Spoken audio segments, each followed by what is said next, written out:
Hi everyone, it's Fiona here from fionamarks.com, and I'm back with some more press clipping videos. Today I'm going to have a look at Novak Djokovic in the US Open men's final that we just had in September 2021.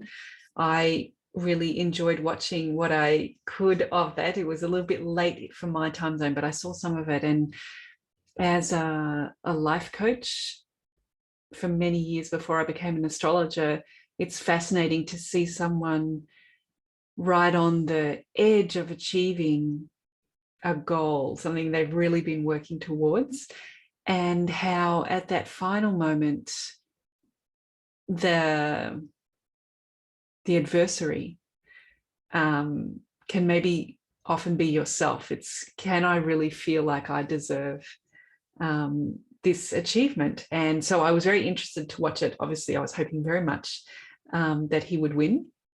But as we know, things went in the other direction. So let's have a look at Novak's chart just to remember. I think I've already done a video previously with his chart, so you will have already seen it.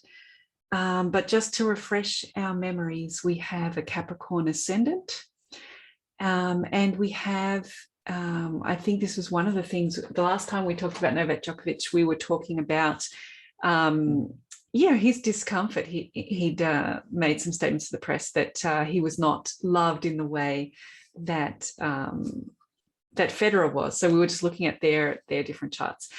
But anyway, in this case, and I think one of the things we talked about was this debilitated Mars and how we would be expecting actually Mars to be really strong for these athletes. I think both of them had debilitated Mars. You guys have to remind me. But that in some ways debilitation really can focus a person on learning how to deal with that, or prioritizing dealing with that, making them very aware of needing to deal with that debilitation from a young age. So it can make the person quite actively pursue a way to strengthen that debilitated planet, or to work better with it. So becoming an athlete is a great thing to do there. So we talked about all of these things.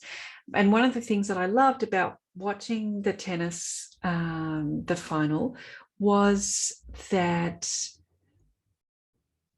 whereas sometimes maybe we can think of Djokovic as being clinical or very emotionally, very emotionally detached, just focusing on the point and his game. What did we see in that particular event on that day was a lot of emotion, which was wonderful and beautiful to see. And in fact, somewhere towards the end, I think an actual moment where he sat and sobbed in the chair in between changeovers. And that really at the time reminded me of Mars debilitated in Cancer and the Cancer energy of the water flowing and the emotions that sign brings, and how for a Cancer ascendant emotions are so important, but they can overwhelm the person. So that emotional balance becomes what's really important. And Cancers maybe learn that, Cancer ascendant learns that better and faster than the rest of us. So noticing that Cancer energy and having Mars debilitated there, I really felt that this was a great demonstration of how Mars is when it's debilitated in Cancer. The emotions of the event and of the day and of the achievement actually become so great that one can't contain them anymore, and they flow, these emotions flow. And of course, there are many, many factors going on in this game. It's not just about this one aspect, but without looking at the chart, this was the thinking that I had of what a beautiful demonstration of Mars debilitated in Cancer, because we see those emotions overcoming the warrior, overcoming the ability of Mars to be clinical and to use that the knife of Mars, to carve through all of the difficulties, that sharpness and that objectiveness, in fact, in debilitated in Cancer, just completely overwhelmed. So I thought there was a very beautiful demonstration of that, and how touching it was for Novak Djokovic himself to feel so connected to the crowd, and that although he didn't win that day, he said in the press conference afterwards that he gained something very valuable to him, which was that crowd support, and just felt so much the love and support of the crowd and of all of us watching all over the world. So isn't it interesting to think about how that plays out for a debilitated Mars? Because Mars in that position as a young person, you can realize that you need to learn to fight harder than others. You need to learn to be more objective than others. You have to be more the competitor and tougher and more the athlete. And yet that approach can lead one to not being able to accept emotions, and in fact to push them away because of the debilitated Mars in Cancer, and not wanting to be overcome by emotions. So I thought it was very beautiful to see that behavior on the day. Anyway, let us have a look at what was happening in the at the time. So I've put in here at 4 o'clock, the starting time, just having a look at what's happening with those planets. And actually, there wasn't anything particularly going on with that debilitated Mars. So although I saw it and I thought it was a beautiful demonstration of debilitated Mars, I wouldn't say that really there's anything in the transits to show that. But what is interesting in the transit chart is you'll notice this opposition between Mercury and Jupiter. And what do we notice about these two planets in the birth chart? Let me just bring up the birth chart for you. Is that with this being a Cancer ascendant, a Capricorn ascendant, we have Jupiter ruling the 3rd house and the 12th house. And we have Mercury ruling the 6th house and the 9th house. So what do we notice about these placements? That we can imagine that the 3rd house, we know, is all about courage and in a way about struggle and adversity. It's about competition. So we know that the 3rd Lord is really important to athletes. And here we see that the 3rd Lord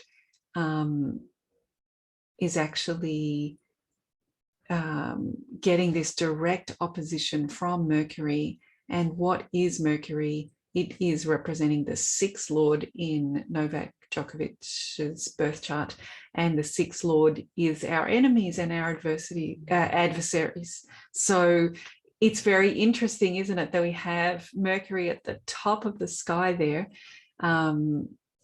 the enemies overcoming that competitive spirit. And I think that's what, for many of us watching, there was just so many points where there were even so many unforced errors. So it's very interesting, I think, this layout, especially looking at it on the Western style chart with Mercury at the top and Jupiter at the bottom.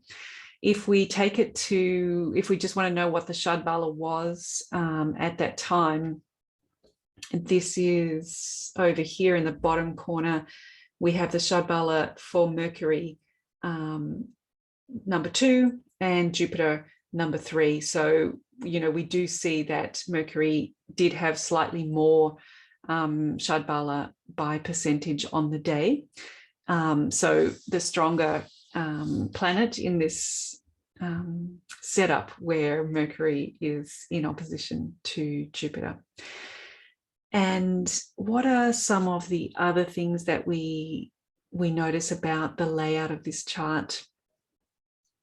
I think if we come down here to the bottom corner, if you're more comfortable looking in the South Indian style, one of the things that we can notice is this yoga where the moon is with a malefic. In this case, it's with Ketu, and it's being aspected by malefic. Malefic. In this case, it's being aspected by Rahu and by Mars and by Sun. So I think we can say that the moon here is certainly being aspected by a malefic. And these are important because we know that Mars is the ascendant, is this debilitated planet that we were talking about. So it's really interesting that Mars plays in this mix as well. So let's go have a look at what that yoga indicates, and then you can tell me how you hear how well that fits. So once again, I'm just on the actual chart of the time of the men's final, and there are many yogas going on, but we were just talking about the moon with Rahu and Ketu and aspected by a malefic. And it says negative attitudes, worry, depression, and a mentality of despair, and the inability to fulfill one's goals or desires. So it seems to me like that setup was really important. And then later on in this paragraph, it says that the native may be humiliated, disrespected, or a fall from social grace. And I think that it was obviously a very public experience that this person was having. So isn't it an interesting dynamic that was in the sky right at the start of this? We just pop back to Novak's chart here. So you can see the same thing, and we're just looking at it on two different screens. So this yoga, very important, the way the moon is being treated. And a couple of other things to point out is that the Lagna of the tennis final and the Lagna of Novak Djokovic himself are incredibly close together. So we've got both Capricorn ascendants, both at 16 degrees. So the timing really, really important. And I guess very much resonating with the birth chart, having that exact same time. And then this dynamic of Mercury overcoming Jupiter actually only arrived on the day. So if we take this back a couple of hours, going back, that's 3 o'clock, 2 o'clock, 1 o'clock. And then at 10 a.m., Mercury and Jupiter were not in that alignment. So the timing of this final also seems to have played into what turned out to be the outcome. So I thought these things were really fascinating, and I want to honor Novak Djokovic and all of his amazing capabilities and what he did, and also his openness and ability to accept that emotion and see what a gift it was. Let's just go see here on the timing of the chart. Yeah, I just think it was just a real treat to see someone lose something so that they've been striving towards, that is obviously going to be written in the history books. It's going to be a legacy, something that the person will be known for. And we know in Novak's chart, don't we? Let's just go back to Novak's chart on the main screen. He's got a beautiful, if I'm right, he does have that moon in Mula Trikona in the D9, and in his legacy chart, the D7, he's got an exalted Mars there. So we do know that this is a person that is going to achieve and be known for their Mars, and he certainly has done a wonderful job. And at this particular opportunity, the timing was different, and it set him up for a completely different experience than we were all expecting. And that is to honor, from my opinion, what a great demonstration he showed of accepting this other gift of support, something that he so wanted. If you go back to the first video, he really wanted that crowd support. So what an amazing kind of bittersweet or unexpected turn of events that instead of getting the legacy, the name written in the history books, he received that support from the crowd. So thank you, Novak Djokovic. I look forward to looking at your chart again in the future. And I'll see you guys next time we get together to discuss things that are going on in the press. Okay, until then, stay well.